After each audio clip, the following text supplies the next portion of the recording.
자, 오늘 말씀은 마태복음 6장 9절 한 절이에요. 자, 같이 한번 저와 함께 읽어봅시다. 시작. 그러므로 너희는 이렇게 기도하라. 하늘에 계신 우리 아버지여, 이름이 거룩히 여김을 받으시오며. 여기 보세요. 여러분, 아버지 하면 어떤 이미지가 떠오릅니까? 여러분의 아버지 하면 어떤 이미지가 떠올라요? 아마도 좋은 아버지를 두신 분은 아버지에 대한 좋은 추억과 행복한 이미지가 떠오를 것입니다. 그러나 그 반대의 아버지를 둔 분들은 좋지 않은 추억과 불행한 이미지가 떠오를 거예요. 제가 어린 시절에 보면 선생님이나 어른들을 만나면 제일 많이 받는 질문이 있었는데 그게 뭐냐면 너희 아버지 무슨 일 하시냐라는 거였어요. 내 아버지 뭐 하시냐라는 거였어요. 지금 이런 질문을 하면 실례지만 7, 80년대 때만 하더라도 그렇지 않았습니다. 왜 이런 질문을 많이 받느냐? 아버지가 그만큼 중요했기 때문에 그랬습니다. 중요한 것은 아버지가 누구냐에 따라서 자녀의 삶이 지대한 영향을 받는다는 사실입니다. 모든 인간관계의 핵심 요소 아버지라는 책이 있는데요. 그 책을 보면 아버지가 누구냐에 따라 자녀의 인생이 얼마나 달라지는지 알 수 있습니다. 이 책은 아버지가 자녀들의 인생에 미치는 영향력을 날카롭게 분석한 책인데 이 저자인 스테판 폴더는 미국의 저명한 임상 심리학자로 24년 동안 가족관계에 대해서 집중적으로 연구해온 학자입니다. 특히 아버지와 자녀에 관한 관계를 연구하는데 3,000명 이상인 사람들하고 3,000명 이상의 아버지, 자녀들과 상담하면서 심리치료에 매진한 것으로 유명한 사람이에요.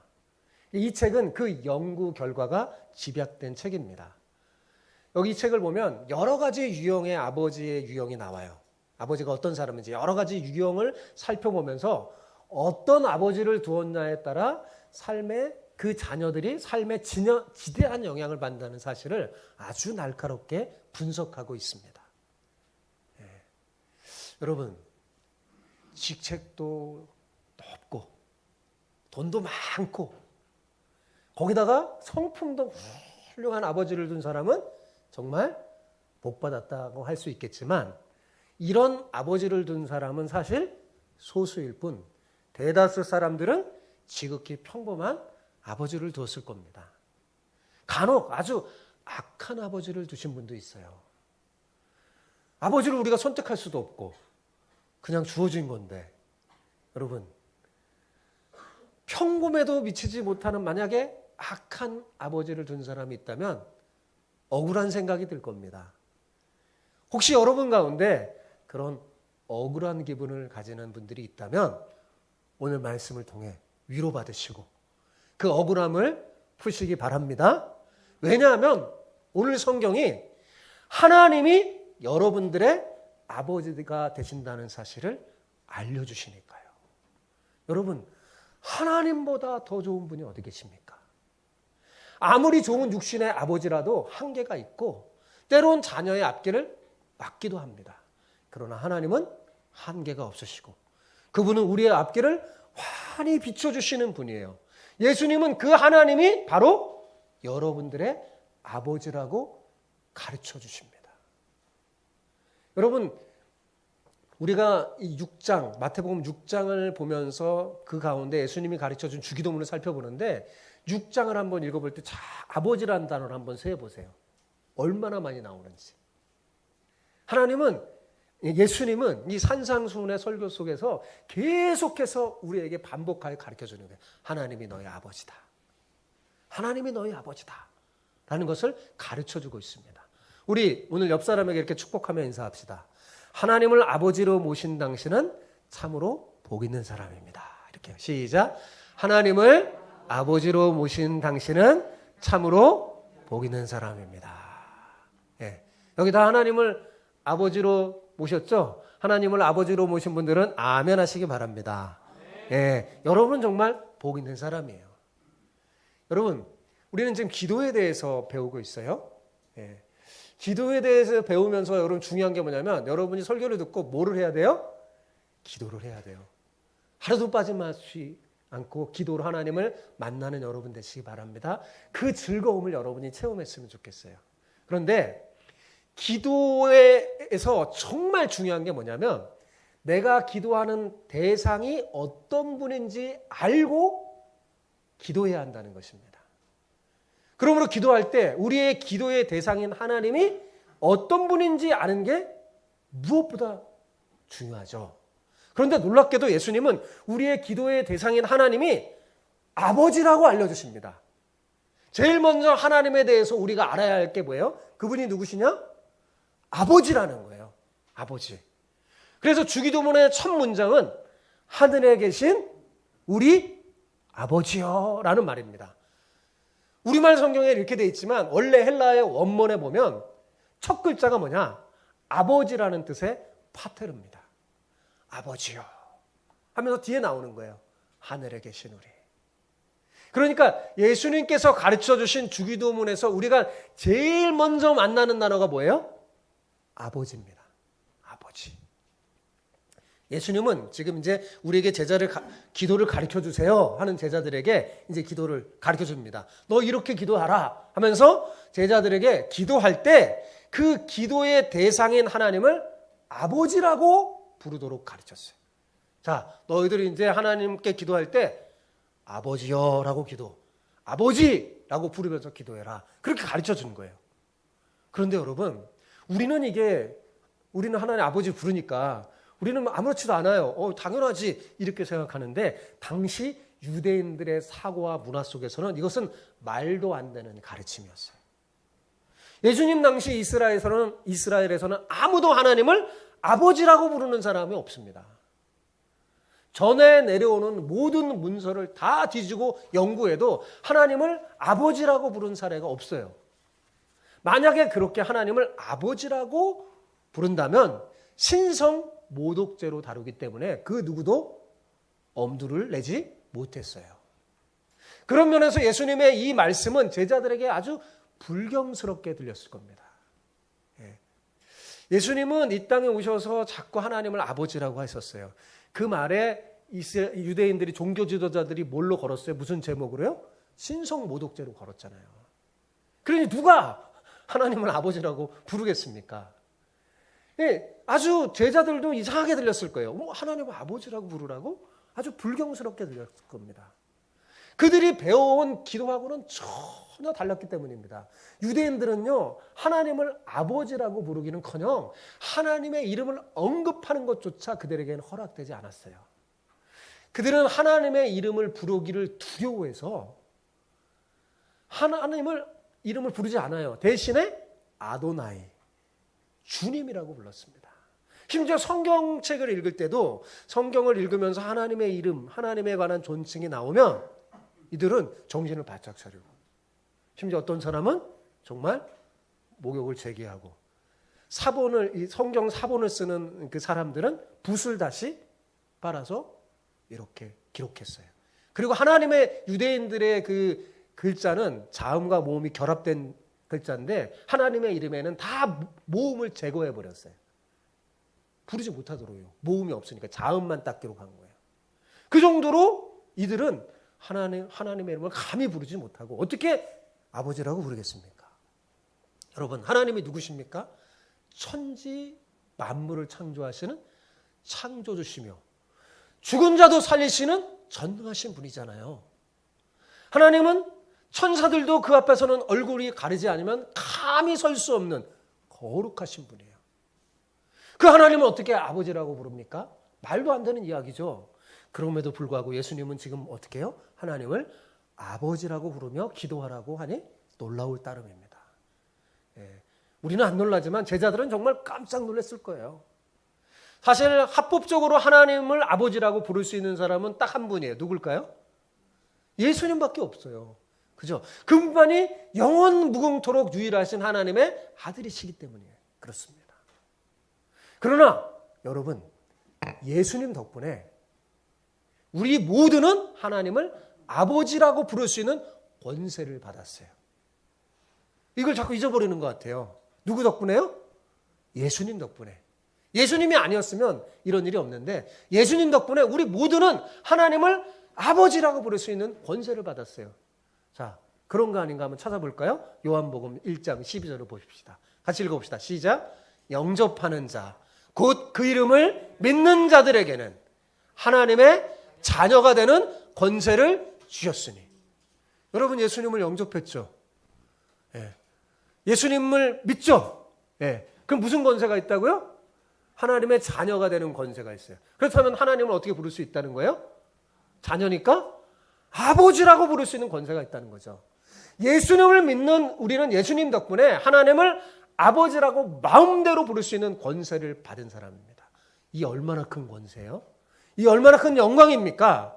우리는 예수님을 믿는 그 믿음을 통해서 합법적으로 하나님의 자녀로 입양된 사람이에요. 그래서 사도 바울은 로마서 8장 5절에서 이렇게 말합니다. 같이 읽어볼까요? 시작. 너희는 다시 무서워하는 종의 영을 받지 아니하고 양자의 영을 받았으므로 우리가 아빠, 아버지라고 부르짖느니라.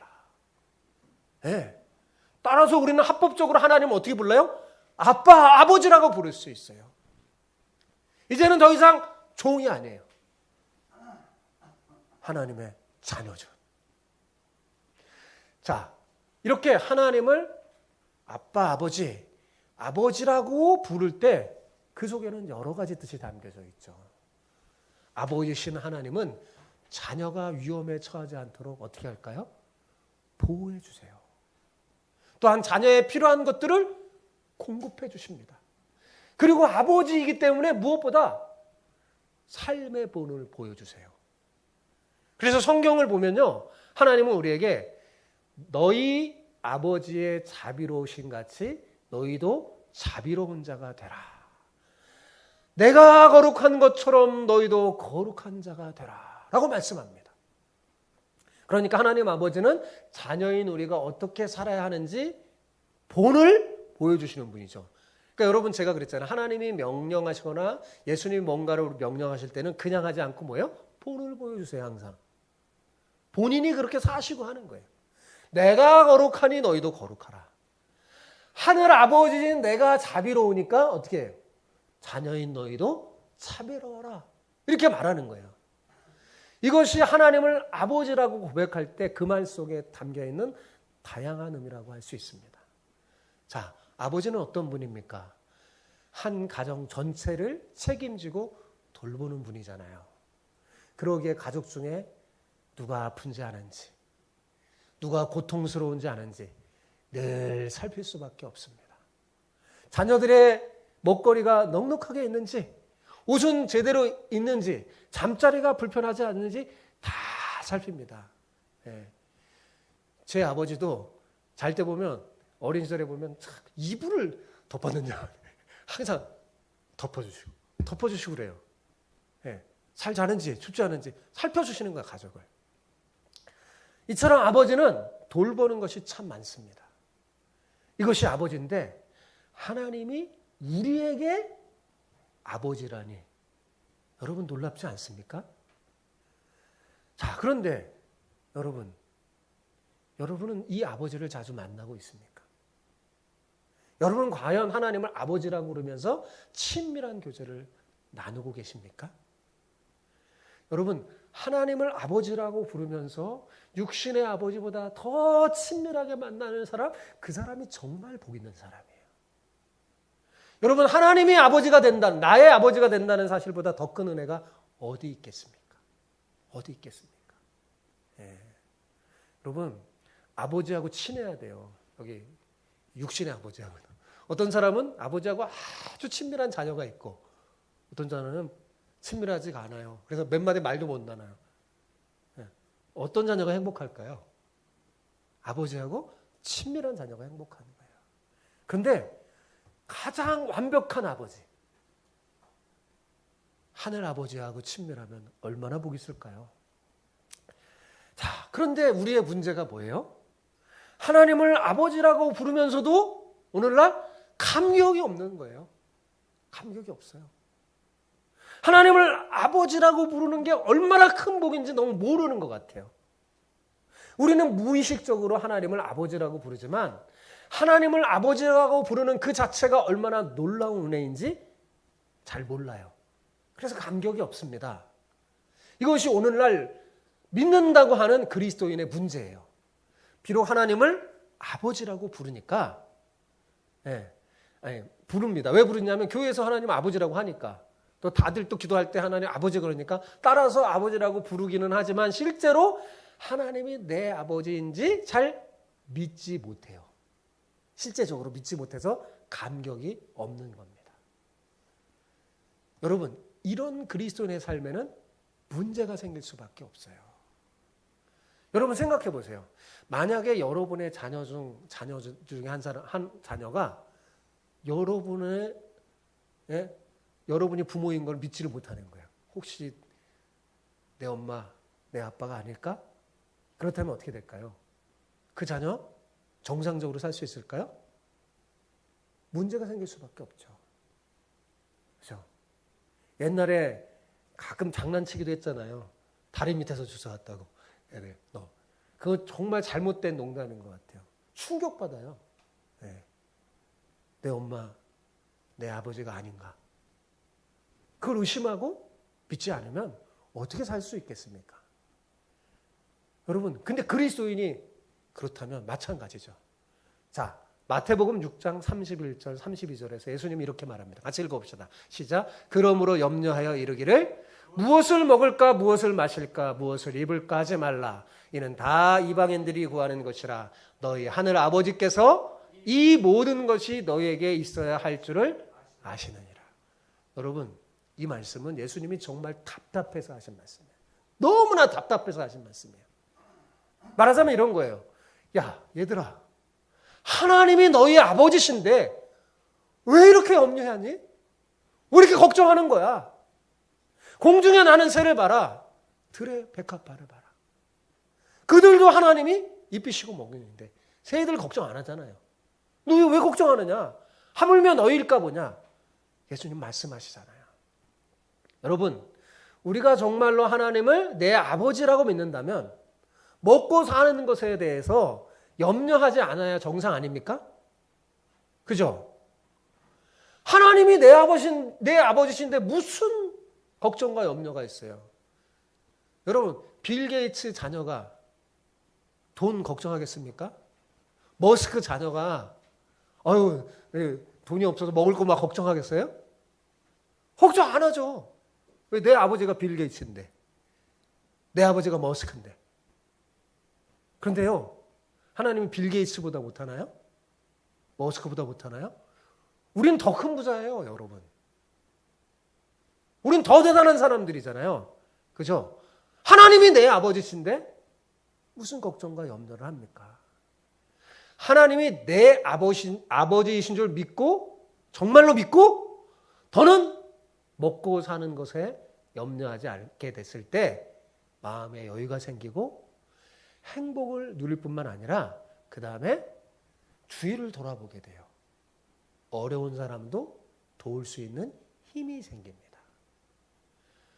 특별히 더 많이 가져서가 아니라 하나님이 내 아버지라고 믿어지니까, 먹고 사는 일에 매여서 그렇게 사는 게 아니라 하나님이 내 아버지라고 믿으니까 더는 내가 먹고 사는 것에 대해서 걱정하지 않아도 되겠구나 라고 생각되니 어때요? 여유가 생기고 어려운 이웃을 도울 수 있게 되는 거죠. 자연스러운 현상이에요. 먹고 사는 일에 매여서 내 코가 석자면 어떻게 다른 사람을 도울 수 있겠어요? 여러분, 혹시 먹고 사는 문제 때문에 마음이 심히 복잡하고 힘듭니까? 그건 아직 내가 하나님이 내 아버지가 되신다는 것에 대한 분명한 믿음이 없는 거예요. 믿음이 없는 거죠. 믿음이 적은 자들아. 예수님이 탓하셨잖아요. 우리는 때때로 하나님을 아버지라고 부르며 기도하기도 합니다. 그런데 문제는 실제 삶에서 잘 믿지 않는다는 데 있어요. 세상의 가치관이 무섭게 우리들의 믿음을 흔듭니다. 이렇게 말하는 거죠. 내 인생은 내가 책임져야 돼. 다 너에게 달린 거야. 누가 널 도와줘? 누가 널 지켜줘? 착각하지 마. 정신 차려. 넌 혼자야. 이렇게 세상이 말합니다. 이것은 사탄의 속임수예요, 여러분. 문제는 많은 사람들이 예수님의 말씀보다 세상 사람들의 말을 믿고 더 다른 데에 있습니다.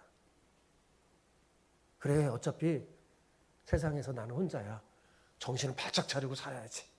이렇게 다짐하면서 어떻게 살아요? 수고하고 무거운 짐을 다 지면서 힘겹게 살아가는 거예요. 그래서 힘든 겁니다, 여러분. 하나님이 내 아버지라는 사실이 믿어지지 않으니까 힘든 거예요. 그래서 힘든 거예요. 아버지가 없는 자녀는 힘듭니다. 자기가 책임져야 되니까. 여러분, 기도가 왜 그렇게 안 되고 기도가 왜 그렇게 힘들어지는 걸까요? 그렇게 느끼는 걸까요? 기도를 해도 하나님이 내 아버지라고 믿겨지지 않고 뭐요? 아버지가 아닌 분에게 가서 부탁하니까 힘든 거예요. 여러분, 아버지가 아닌 남에게 부탁하기가 쉽습니까? 어렵습니까? 어렵죠? 얼마나 자존심이 상합니까? 남에게 뭘 하나 얻어온다는 거 정말 어렵습니다. 정말 어려울 때 누군가에게 막 부탁하는 거 정말 쉬운 일이 아니에요. 그러니까 기도하면 답답하고 낯설은 거죠. 하나님이 낯설어요. 혹시 하나님 아저씨 이렇게 믿는 거 아니에요? 말은 아버지 그러면서 아저씨처럼 믿는 건 아닙니까? 하나님이 너무 낯설어. 그래서 기도하러 왔는데 할 말이 별로 없는 거죠. 여러분, 하나님이 내 아버지라는 사실이 믿어지지 않는 사람의 기도는 힘들 수밖에 없습니다. 그러나 하나님이 내 아버지라는 사실이 믿어지면요, 그때부터는 기도는 특권이에요. 즐겁습니다. 너무 좋아요. 예. 여기에 온갖 복이 다 있으니까요. 아버지 하면서 부탁하면 아버지에서 나오잖아요. 예. 제 아들도 제게 뭐 맡긴 것도 없는데 맨날 아버지 하면서 달라고 그러더래요. 왜요? 자녀니까. 아버지니까. 아주 떳떳해요. 당당하고. 한 번도 무릎 꿇고 울면서 제발 부탁입니다. 아빠 용돈 주세요. 그렇게 하지는 않아요. 여러분 자녀 그렇게 합니까? 안 그래요. 그죠? 그냥 달라고 그래요. 예. 아들이니까. 예. 하나님이 우리에게 그렇게 아버지십니다. 그런데 지금 우리 안에 무엇이 잘못된 걸까요? 그건 아직도 하나님과 우리 사이의 관계에 친밀함이 없는 거예요. 하나님이 내 아버지라는 사실, 그 하나를 분명하게 못 믿는 거예요. 실제적으로. 못 믿는 거예요. 하나님이 내 아버지라는, 그럼 모든 문제가 막 해결될 텐데, 걱정, 염려가 사라질 텐데, 듣기는 들었는데, 아유, 진짜일까? 막 믿어지지가 않는 거예요.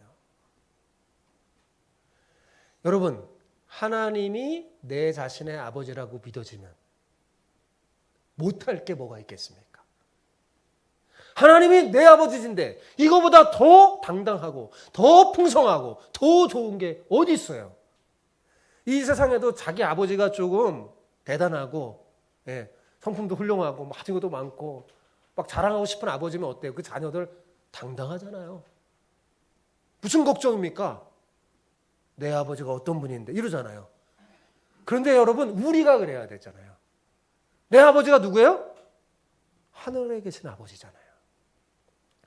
여러분, 우리가 실제로 하나님을 내 아버지라고 믿고 산다면 그것만으로도 삶이 굉장히 달라집니다.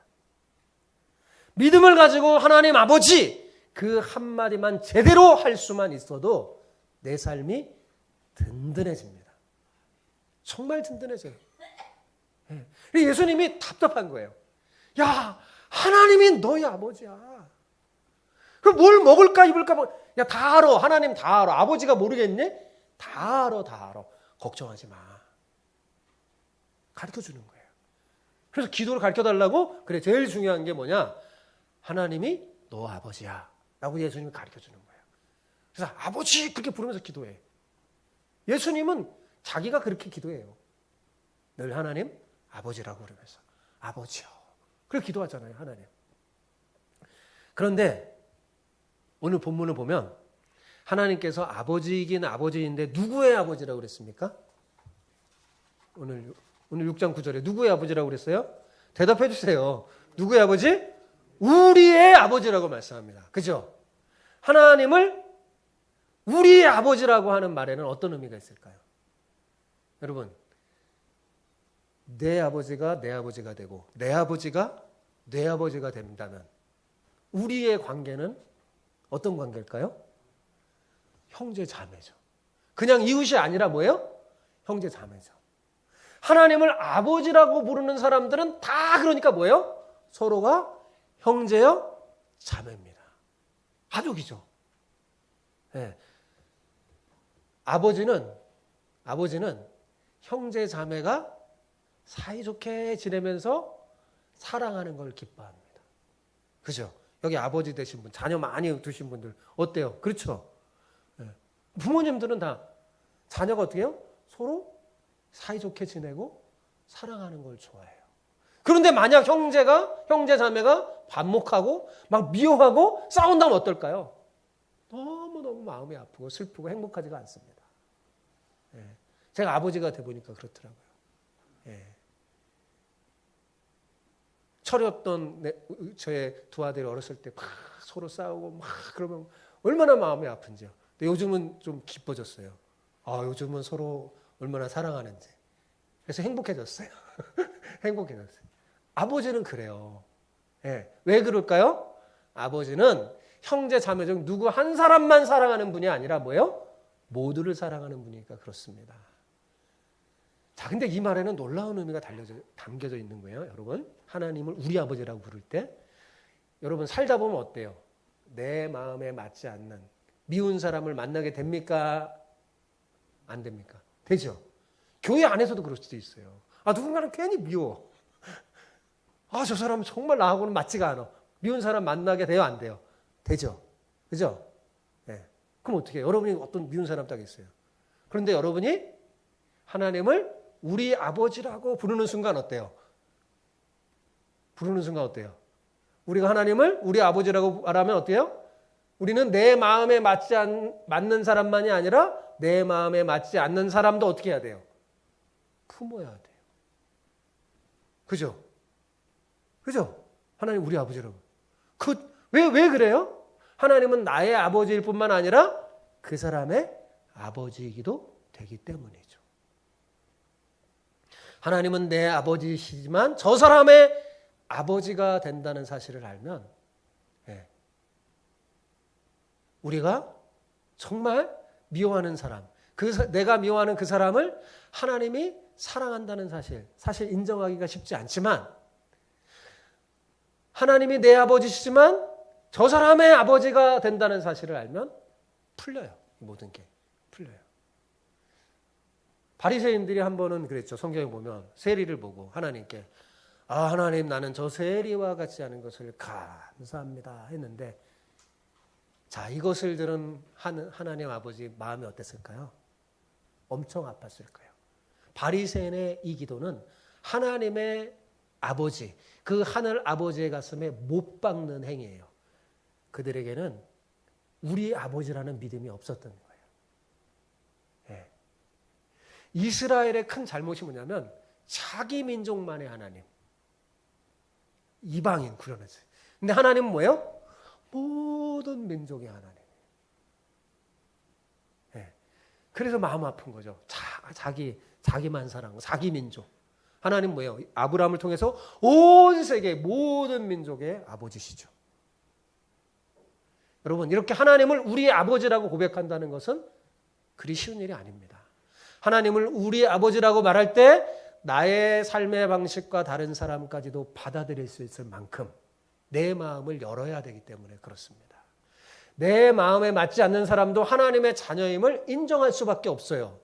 인종, 문화, 피부색이 다 다르다고 해도 그 역시 하나님에게는 어때요? 기가 막힌 자녀죠. 기가 막힌 자녀죠. 모든 생명은 하나님께로부터 왔기 때문에 근본적으로 따지면 하나님이 바로 그들의 아버지입니다. 예. 심지어 하나님을 거역하는 사람까지도 하나님은 사랑하고 보살펴줘요. 그러니 우리도 그들을 사랑하는 거죠. 그래서 원수까지도 사랑하라는 말씀에 순종해야 되는 거예요. 왜? 그 원수도 예수님 믿고 복음 들어가면 어떻게 돼요? 우리의 미래의 형제 자매가 되니까요. 하나님은 한 사람도 구원에서 떨어지는 걸 원치 않으세요. 그런 의미에서 주님이 가르쳐 주신 이 주기도문은요, 가히 혁명적인 기도라고 할 수 있습니다. 오늘날 우리 시대에는 점점 공동체 정신이 훼손되는 것 같아요. 나만 잘 살면 된다는 이 이기적인 가치관에 빠졌기 때문에 그렇습니다. 불행한 일을 만나면, 어떤 불행한 일이 막 생기면 그게 나는 상관없다 그러면, 나하고는 상관없다 그러면 다 괜찮은 거예요. 정말 무한 이기주의에 빠진 것 같아요. 그런데 착각하는 게 있어요.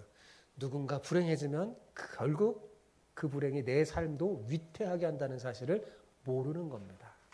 원래 여러분, 우리 민족은요, 저는 이 말씀도 준비하면서 우리 민족은 정말 성경적인 민족인 것 같아요. 세상에서 우리라는 단어, 이 공동체 정신이 사실 우리 민족에 가득 있었습니다. 옛날에 우리의 마을 공동체, 우리의 놀이 속에서도요, 우리라는 공동체가 있었어요. 세계 어떤 민족도 자기 아버지를 우리 아버지, 우리 아빠 이렇게 부르는 나라가 대한민국 사람밖에 없대요. 그죠? 자기 아버지 부르는데 내 아버지야, 우리 아버지야 이렇게 하잖아요. 그죠? 우리는 우리라는 단어를 좋아합니다. 아주 성경적인 민족이에요. 아주 복된 민족인데 이 서양과 세상의 세속적인 가치관이 들어오면서 어떻게 되냐면 개인주의화가 되어버렸어요. 개인주의. 우리나라의 좋은 문화가 파괴되어 나가는 것 같아요. 원래 회복해야 됩니다. 우리 민족은 정말 복된 민족이에요. 특히 공동체 정신은. 근데 이 공동체가 파괴되는데 지금 문제가 있다는 거예요. 원래 여러분 영어 단어인 이 공동체를 뜻하는 영어 단어가 뭐냐면 커뮤니티입니다. 커뮤니티. 들어보셨죠? 자, 이 단어는 컴이라는 단어와 뮤니티라는 단어가 결합된 합성어인데 원래 라틴어 커뮤니스에서 유래된 겁니다. 컴은 다 알죠? 함께라는 뜻이죠. 함께라는 뜻. 뮤니스는 선물이라는 뜻입니다. 뭐라고요? 선물. 그러니까 공동체란 뭡니까? 서로에게 선물이 되는 모임이에요.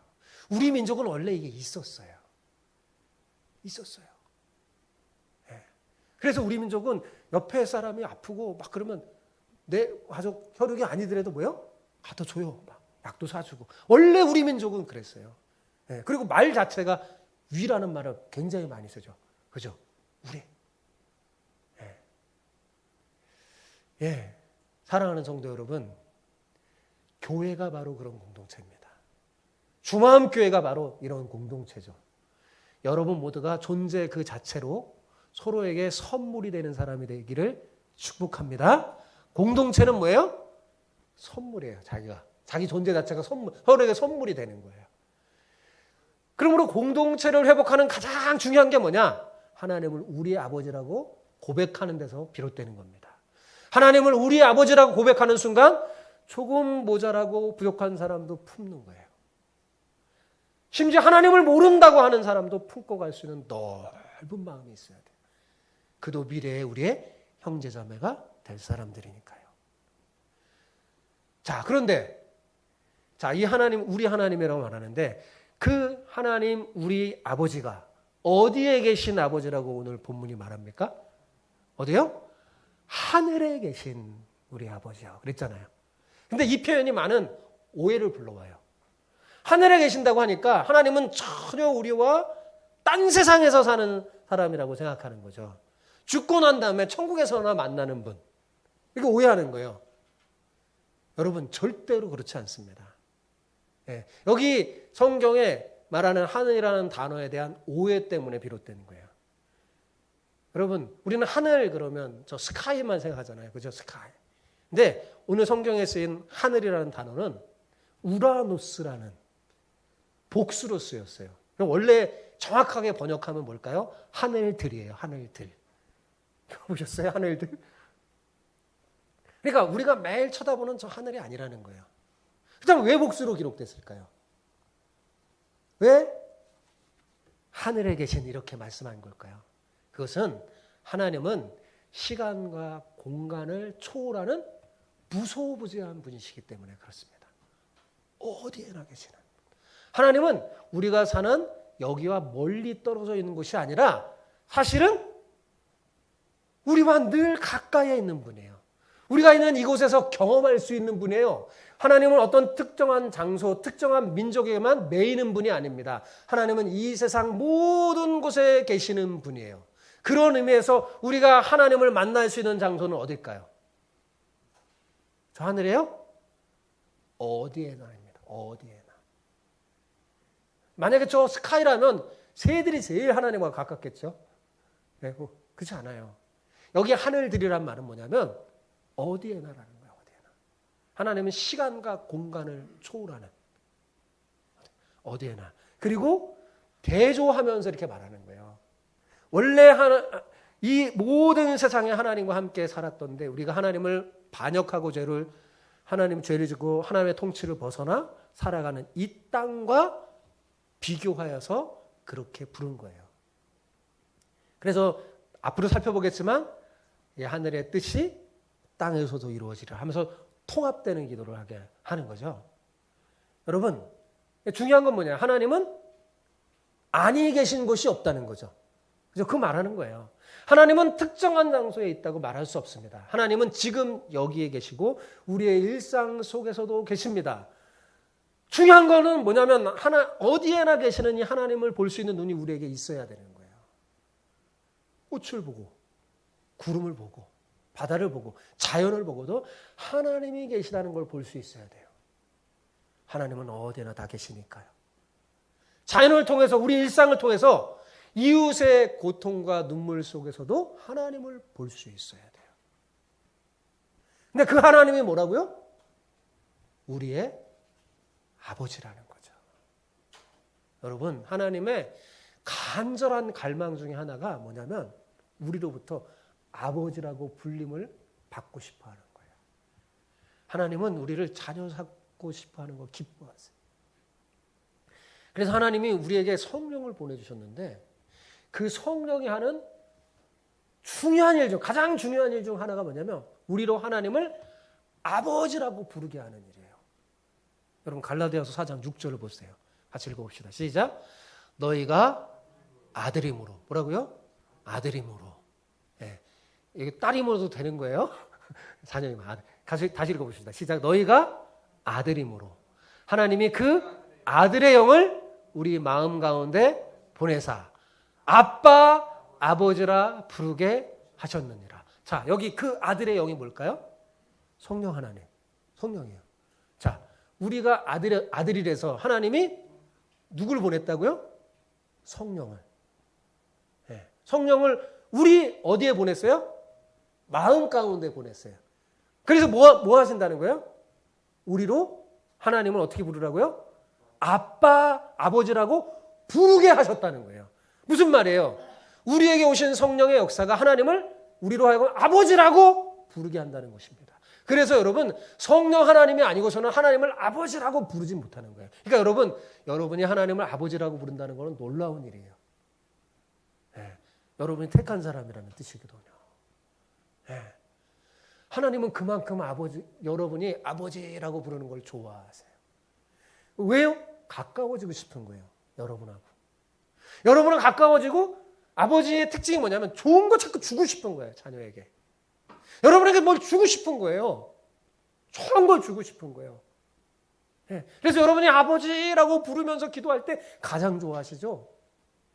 여러분, 하늘에 계신 우리 아버지는 절대로 우리를 고아와 같이 버려두지 않습니다. 자, 요한복음 14장 18절 19절 같이 읽어봅시다. 시작. 내가 너희를 고아와 같이 버려두지 아니하고 너희에게로 오리라. 조금 있으면 세상은 다시 나를 보지 못할 것이로되 너희는 나를 보리니 이는 내가 살아있고 너희도 살아있겠음이라. 예. 하나님을 믿는 사람은 절대로 고아가 될 수 없어요. 비록 육신적으로 고아가 될 수 있을지 몰라도 여러분 하나님의 아버지신이 어때요? 절대로 고아가 될 수가 없죠. 육신의 아버지는 영원히 함께 할 수 없어요. 때가 되면 떠나야 돼요. 그러나 하나님 아버지는 어때요? 영원히 떠나지 않아요. 고아처럼 우리를 내버려 두지 않으세요. 그런데 문제는 뭐냐? 마치 고아처럼 사는 그리스도인이 많다는 거죠. 하나님이 계신 건 믿고 그분이 내 아버지라는 사실을 지식적으로 알긴 하지만 실제로는 잘 안 믿어지는 겁니다. 사실 고아는 아버지가 없어서 고아가 아니잖아요. 아버지가 세상을 떠났거나 아버지가 함께 살지 않으면 고아인 거죠. 그죠? 아버지가 계시는데 자신과 함께 살지 않는 삶이 고아 같은 삶이죠. 하나님은 절대 그런 아버지가 아닙니다. 우리와 함께 계시며 영원히 우리를 떠나지 않고 우리를 지키시고 보호해 주십니다. 그래서 성경을 읽으면 가장 많이 하는 말이 뭐냐면 내가 너와 함께한다. 임마누엘 하나님이. 우리가 늘 함께해요. 왜요? 아버지니까. 아버지니까. 네, 우리와 함께하는 거예요. 여러분, 우리가 이렇게 하나님을 아버지임을 믿고 하나님을 아버지라고 탁 부를 때 하늘이 열리는 거예요. 마치 예수님이 세례 요한에게 세례를 받고 하늘으로 바라볼 때 하늘 문이 열려 성령이 비둘기같이 임한 것처럼 여러분이 하나님을 아버지라고 부를 때 하늘이 열리고 하나님을 경험하게 될 것입니다. 세상 살아가는 동안에 나에게 하늘 아버지가 계신다는 사실이 믿어지면 여러분 그 믿음이 여러분의 삶과 행동을 바꿀 거라고 저는 확신해요. 하나님을 아버지라고 부르며 기도하면 어떤 일이 생기냐면요. 걱정이 사라져요. 근심 걱정이 사라져요. 그리고 평강이 찾아옵니다. 기쁨이 오고요. 기도문이 열립니다. 자꾸 얘기하고 싶어요. 하나님하고. 그리고 놀랍게 이렇게 하나님하고 친밀해지면 사람 보는 눈이 달라집니다. 나도 모르게 아버지를 닮아가요. 아버지의 마음을 품게 돼요. 사랑하는 성도 여러분, 하나님이 우리 아버지가 되심에 대한 이 분명한 믿음, 이것이 주는 말할 수 없는 은혜를 여러분 놓치지 마시기 바랍니다. 오늘 설교 듣는 여러분 놓치지 말길 바랍니다. 우리가 기도를 배울 때 가장 먼저 배워야 하고 알아야 하고 누려야 하는 것이 뭐라고요? 하나님이 우리 아버지라는 사실을 아는 거예요. 그리고 부르는 거예요. 아버지라고 부르면서 그 하나님을 만나세요. 하나님은 계속 기다리십니다.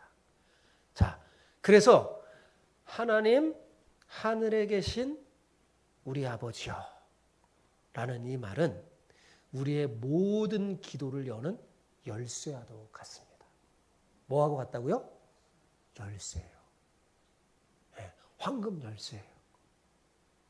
이 놀라운 열쇠를 가지고 있으면서 장롱 속에 집어넣고 일주일에 한 번, 두 번, 아니면 한 달에 한 번, 두 번 사용하는 어리석은 자가 되지 마십시오. 하나님을 아버지라고 부르는 사람의 손에는 뭐가 있어요? 황금 열쇠가 있는 거예요. 황금 열쇠가 있어요. 그 열쇠는 어떻게 사용하느냐?